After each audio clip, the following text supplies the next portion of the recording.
আসসালামু আলাইকুম, স্বাগতম নাটোর। আমরা এখন অবস্থান করছি নাটোর জেলায়। আজকে আমরা নাটোর শহর ঘুরব। এখানে আছে সেই বিখ্যাত রানী ভবানীর রাজবাড়ি, আর সেই সাথে আছে নাটোরের প্রসিদ্ধ বিভিন্ন এলাকা, বিভিন্ন স্থাপনা। আমরা নাটোরের রাজবাড়ি ঘুরব, সেই সাথে নাটোরের কোথায় কি আছে, কোথায় মুখরোচক খাবার আছে, স্ট্রিট ফুড আছে, সমস্ত কিছুই খুঁজে দেখার চেষ্টা করব আজকের এই ভিডিওতে। আমরা এখন অবস্থান করছি নাটোরের মিল্লাত মোড়ে। মিল্লাত মোড় থেকে আমরা এখন চলে যাব শহরের অভ্যন্তরে। আমরা এখন মিল্লাত মোড় থেকে চলে যাব নাটোরের রাজবাড়িতে। ভাড়া এখান থেকে 20 টাকা। 20 টাকাই তো ভাড়া না? আমরা ভাইকে নিয়ে রওনা দিলাম রাজবাড়ির উদ্দেশ্যে। চলো ভাই। রাজশাহীর মতো নাটোরেও বেশ সুন্দর রাস্তার সৌন্দর্য বর্ধনের কাজ কিন্তু চলমান আছে। চমৎকার লাইট পোস্ট আর সুন্দর আলোকসজ্জা আমরা দেখতে পাচ্ছি রাস্তাতে। আমরা এখন রাজবাড়ির রাস্তাতে প্রবেশ করছি। বাম দিয়ে চলে যাব নাটোরের রাজবাড়িতে।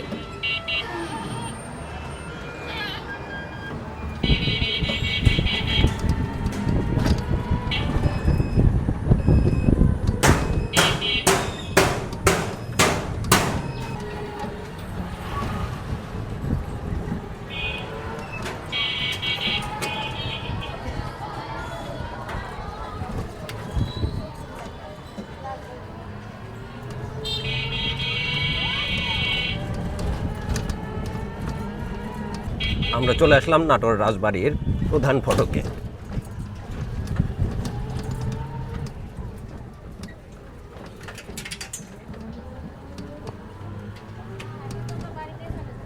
টিকিট নিতে হবে।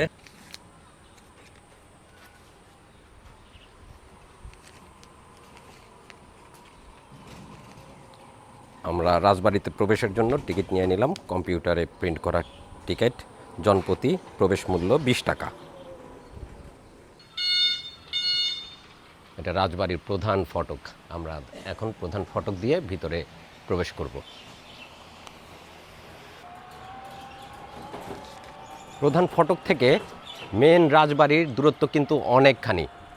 পিচ ঢালা রাস্তা, রাস্তার ডান পাশে সুন্দর একটা দিঘি, এপাশে সুন্দর বাগান। তবে বাগানে প্রবেশ করা নিষেধ, বাগানে প্রবেশ করা যাবে না। রাস্তা দিয়ে আমরা চলে যাব রাজবাড়িতে।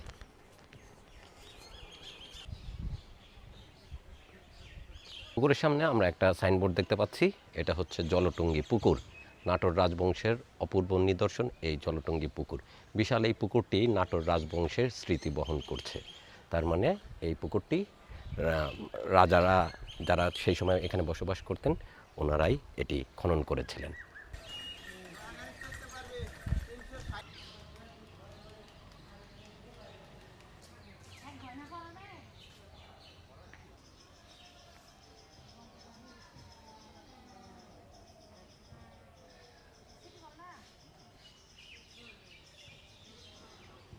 সামনে বিশাল শিব মন্দির দেখতে পাচ্ছি আমরা, রাজবাড়ির শিব মন্দির।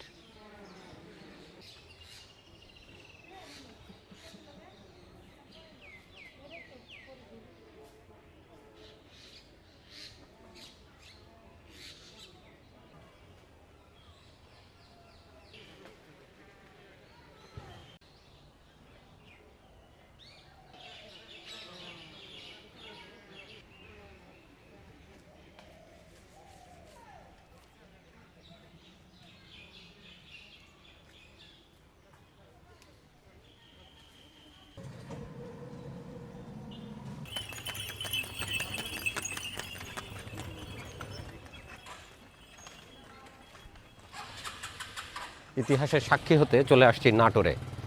এটা ছিল নাটোর রাজপ্রাসাদের বৈঠকখানা।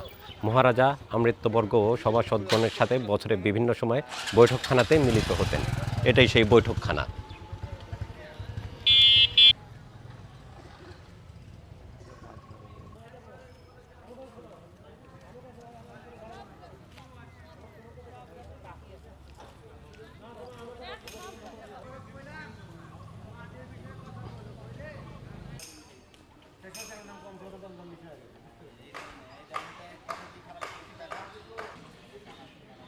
এখানে একটি লিস্ট দেওয়া আছে সারা বাংলাদেশের কোথায় কোথায় ঐতিহাসিক স্থাপনা আছে সেটার চমৎকার একটি বর্ণনা বা বিবরণী আমরা এখান থেকে স্পষ্ট একটা ধারণা পাবো। সেরকমভাবেই এই লিস্টটা দেওয়া আছে, যার যেখানে যেতে ইচ্ছা হবেন এটা দেখে দেখে চলে যেতে পারবেন।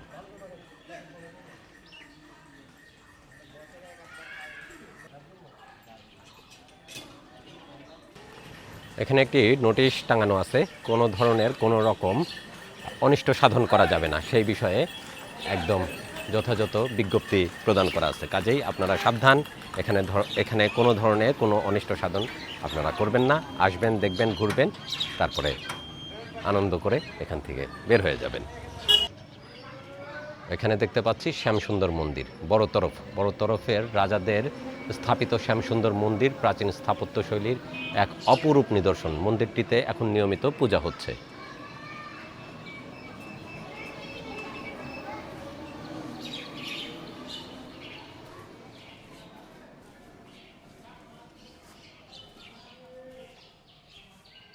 এটি রাজবাড়ির গার্ড হাউস বড় তরফের রাজাদের রাজত্বকালে প্রহরীদের বসবাসের জন্য এই গার্ড হাউস নির্মাণ করা হয়। তার মানে রাজার রাজপ্রাসাদ যারা দেখভাল করতেন, পাহারা দিতেন, সেই সব প্রহরীদের এখানে বসবাসের ব্যবস্থা করা হয়েছিল এই ভবনটিতে।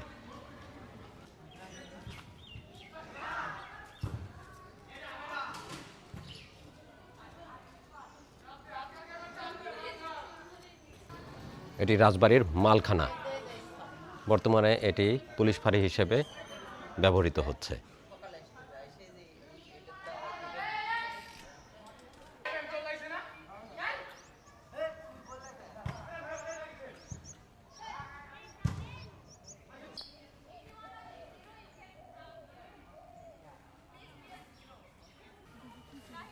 এটি রানীর মহল, রানী মহল, দ্য প্যালেস অফ রানী ভবানী। এখানে রানী ভবানী বসবাস করতেন।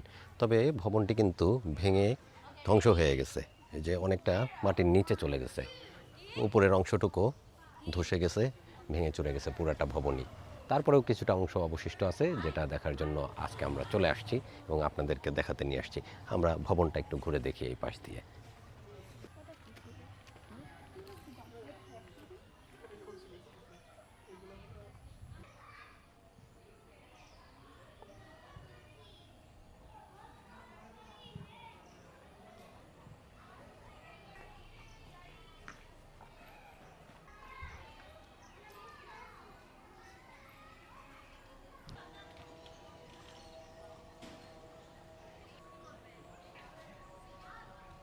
নাটোর রাজবাড়ি নাটোর সদর উপজেলায় অবস্থিত। এটি নাটোর রাজপরিবারের স্মৃতিচিহ্ন এখনও বহন করে চলেছে। এটা রানী ভবানীর বাসমহল, এইখানেই তিনি বসবাস করতেন। আরও পিছনে অনেক জায়গা আছে। রাজবাড়িটা কিন্তু বিশাল আয়তনের, এতটা অংশ আসলে ঘোরা সম্ভব হবে কি না আমরা বুঝতে পারছি না। এখন বেজে গেছে বিকাল 5টা, তারপরে যতটুকু সম্ভব আমরা ঘুরে দেখার চেষ্টা করি। সামনের অংশটুকু এখনও বেশ পরিপাটি সুন্দর আছে, মানে এখনও সংস্কার করে ওগুলো ভালো রাখা হয়েছে। কিন্তু এই পাশের যে রানীর বাসভবন, অন্যান্য যে স্থাপনাগুলি, সেগুলি কিন্তু পুরোপুরি ধ্বংস হয়ে গেছে। এই পাশে পুকুর দেখতে পাচ্ছি আমরা। এই পুকুরটা সম্ভবত রানী বা অন্দরমহলের যেসব মহিলারা, তারা হয়তো এখানে আসতেন গোসল করার জন্য। এখানে শান বাঁধানো পুকুর ঘাট আমরা দেখতে পাচ্ছি। অন্দরমহলের সাথে সিঁড়িটা কিন্তু বেশ কানেক্টেড। এখানে একটা দেয়াল দেখা যাচ্ছে, হয়তো এখানে কোনো দরজা ছিল। অন্দরমহল থেকে রানী অথবা রমণীরা আসতেন এই পুকুর ঘাটে, এখানেই হয়তো তারা স্নান করতেন।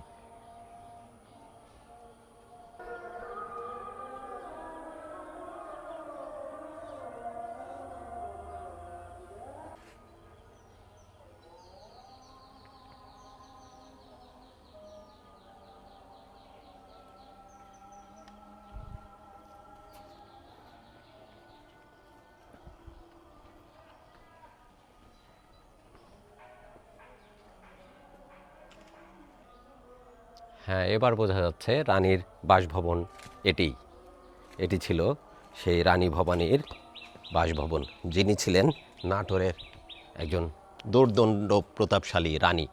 তার রাজত্ব ছিল বিস্তৃত এলাকা জুড়ে, নাটোর, পাবনা, সিরাজগঞ্জ এবং সেই সাথে বর্তমানে যেটা পশ্চিমবঙ্গের মুর্শিদাবাদ, মালদা, ওই অঞ্চলটাও কিন্তু এই রানীর শাসনের আওতাভুক্ত ছিল।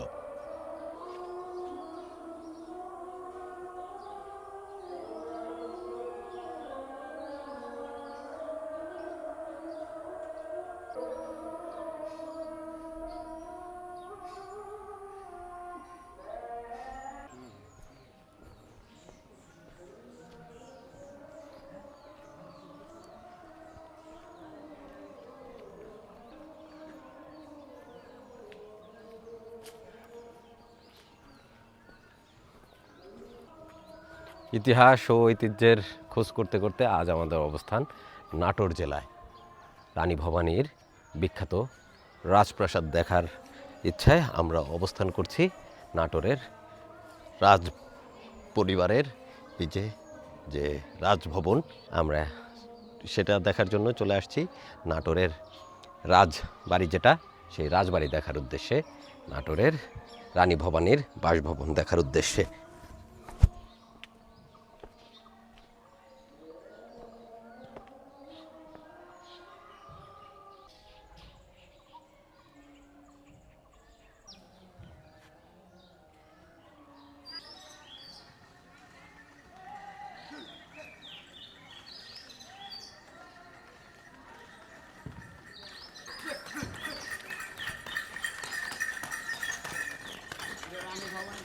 এখানে আমরা সাইনবোর্ড দেখতে পাচ্ছি, এটি ছিল রাজবাড়ির বড় তরফ রাজপ্রাসাদ, দ্য প্যালেস অফ দ্য বড় তরফ।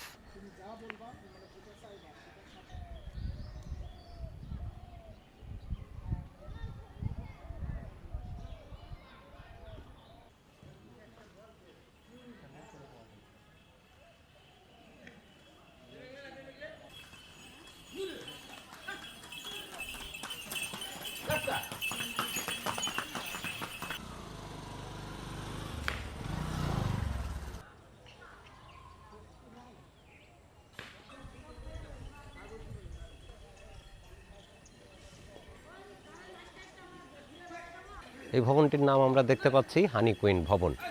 হানি কুইন ভবন রেস্ট হাউস ফর ট্যুরিস্ট, তার মানে দূর দূরান্ত থেকে যেসব ট্যুরিস্ট আসবেন, যাদের মানে থাকার জায়গার সমস্যা মনে হচ্ছে, তারা যদি ইচ্ছা করেন যে এই রাজ বাড়ির ভিতরেই তারা থাকবেন বা দেখবেন, এখানে অবস্থান করবেন, তার জন্য কিন্তু সুব্যবস্থা আছে। এখানে সম্ভবত স্টে করা যাবে। এটি রাজবাড়ির কিছু ভবন, ভগ্নাবশেষ এই পাশে কালের সাক্ষী হয়ে দাঁড়িয়ে আছে।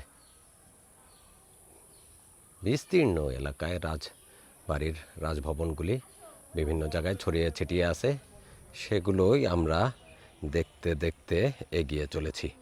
অনেকখানি জায়গা, এতখানি জায়গা আসলে ঘুরে দেখে শেষ করা কি আদৌ সম্ভব কিনা বুঝতে পারছি না। অষ্টাদশ শতকের শুরুতে নাটোর রাজবংশের উৎপত্তি হয়। 1706 সালে পরগনা বানগাছির জমিদার গণেশ রায় ও ভবানীচরণ চৌধুরী রাজস্ব প্রদানে ব্যর্থ হয়ে চাকরিচ্যুত হন।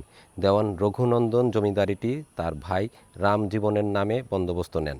এভাবে নাটোর রাজবংশের পত্তন হয়। রাজা রামজীবন চৌধুরী নাটোর রাজবংশের প্রথম রাজা হিসেবে প্রতিষ্ঠা লাভ করেন 1706 সালে।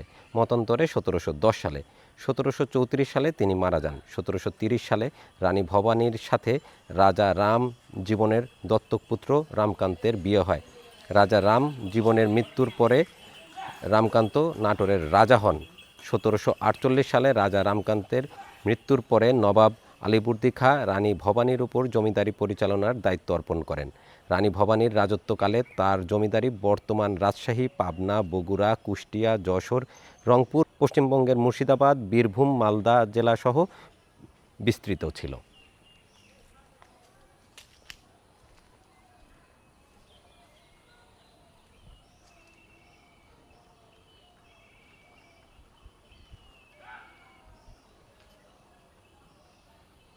বিশাল জমিদারির রাজধানী নিজ জন্মভূমিতে স্থাপনের নিমিত্তে রঘুনন্দন, রামজীবন ও পণ্ডিতবর্গ তৎকালীন ভাতঝাড়ার বিলকে নির্বাচন করেন। ভাতঝাড়ার বিল ছিল পুঠিয়া রাজা দর্পনারায়ণের সম্পত্তি। এজন্য রঘুনন্দন ও রামজীবন রাজা দর্পনারায়ণের নিকট বিলটি রায়তি সত্ত্বে পত্তনির আবেদন করেন। নতুন রাজাকে রাজা দর্পনারায়ণ জমিটি ব্রহ্মোত্তর দান করেন। রামজীবন বিলে দিঘি, পুকুর ও চৌকি খনন করে সমতল করেন এবং রাজবাড়ি স্থাপন করেন। এলাকাটির নামকরণ করেন নাট্যপুর। 1706 হতে 1710 সালে নাটোর রাজবাড়ি নির্মিত হয়েছিল। রঘুনন্দন বড়নগরে, মানে যেটা বর্তমানে মুর্শিদাবাদ, সেখানেই থাকতেন।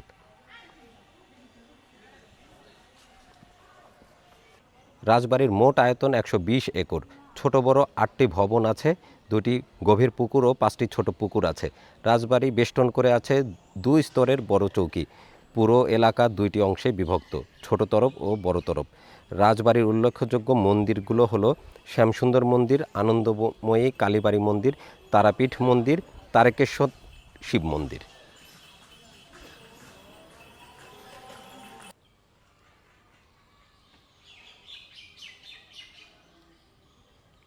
আমরা চলে আসছি রাজবাড়ির আদালত চত্বরে। এটাই ছিল আদালত চত্বর। আর পেছনে আছে ফাঁসির মঞ্চ, যেখানে আসামিদেরকে সেই সময়ে যারা অপরাধ করতেন, রাজা বা সেই সময় তো রানী ভবানীর সময় যাদেরকে আসামি করা হতো, যারা আসামি ছিল তাদের যখন বিচার হতো, বিচারে যদি ফাঁসি হতো, এই সেই ফাঁসির মঞ্চ যেখানে আসামিদেরকে ফাঁসিতে ঝুলিয়ে মৃত্যু নিশ্চিত করা হতো, সেটি আজও এখানে এইভাবে দাঁড়িয়ে আছে। ইতিহাসের সাক্ষী হয়ে সব কিছু সেইখানেই দাঁড়িয়ে আছে। শুধু সেই যারা একসময়ে এই বিশাল রাজত্বের অধিকারী ছিলেন, সেই সময়ের বিশাল জৌলুসের সাথে তাদের রাজত্ব নিয়ে তারা প্রজাদেরকে নিয়ে শাসন করতেন, শুধু তারাই আজকে নেই। কিন্তু সেই যে তাদের স্মৃতিচিহ্ন সমস্তটাই কিন্তু আজও ঠিক এই জায়গাটাতেই দাঁড়িয়ে আছে। তবে সব কিছু ভেঙে গেছে কালের সাক্ষী হয়ে, এখনও সব কিছু দাঁড়িয়ে আছে। পিছনে সেই ফাঁসির মঞ্চটিও কিন্তু ঠিক তেমনইভাবেই দাঁড়িয়ে আছে।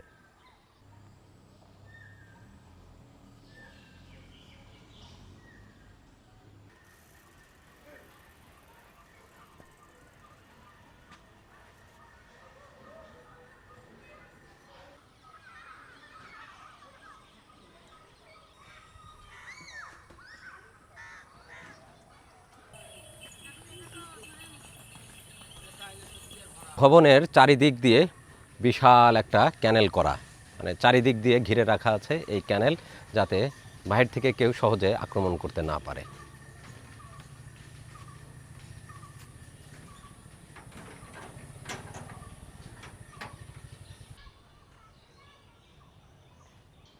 এখানেও একটি সাইনবোর্ড আমরা দেখতে পাচ্ছি, ছোট তরফের কাচারি বাড়ি। রাজা রামকৃষ্ণের মৃত্যুর পর নাটোর রাজবংশের ছোট তরফ ও বড় তরফ এই দুই ভাগে ভাগ হয়ে যায়। ছোট ছেলে শিবনাথ ছোট তরফ এবং বড় ছেলে বিশ্বনাথ বড় তরফের প্রথম রাজা। শিবনাথ ছোট তরফের প্রথম রাজা এবং রাজা বীরেন্দ্রনাথ ছোট তরফের শেষ রাজা। কাচারি বাড়িতে রাজস্ব আদায় করা হতো। ছোট তরফের রাজারা দেবোত্তর সম্পত্তির জমিদার ছিলেন। এটা সেই কাচারি বাড়ি যেখানে জমিদারির যে রাজস্ব, সেই রাজস্ব আদায় হতো এই ভবনটিতেই।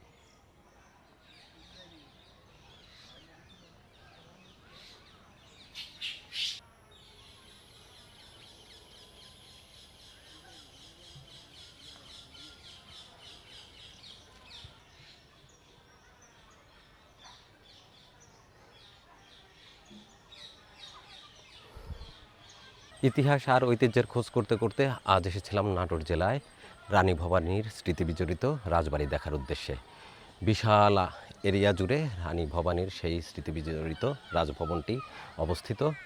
প্রচুর জায়গা, বিভিন্ন স্থাপনা এখনও আছে, কিছু কিছু ভেঙে গেছে, ধ্বংস হয়ে গেছে, তারপরেও কালের সাক্ষী হয়ে সে দাঁড়িয়ে আছে। এতটা এরিয়া ঘুরতে ঘুরতে আমরা কিন্তু বেশ ক্লান্ত হয়ে পড়েছি, হাত পা ব্যথা করতেছে। তারপরেও কিন্তু সমস্ত অংশ দেখতে পারলাম না, আপনাদেরকেও দেখাতে পারলাম না। যতটুকু পেরেছি ততটুকুই আপনাদের সামনে উপস্থাপন করার চেষ্টা করলাম। আশা করছি আজকের এই ভ্রমণ পর্ব, এই সুন্দর রাজবাড়ি এবং এই ইতিহাস সমস্তটাই আপনাদের কাছে ভালো লেগেছে। যদি ভালো লাগে অবশ্যই সাথে থাকবেন। দেখা হবে পরবর্তীতে নাটোরের অন্যান্য ভিডিও নিয়ে। ভালো থাকুন, সুস্থ থাকুন, তুহিন ব্লগ চ্যানেলের সাথেই থাকুন। ধন্যবাদ সবাইকে। আল্লাহ হাফেজ।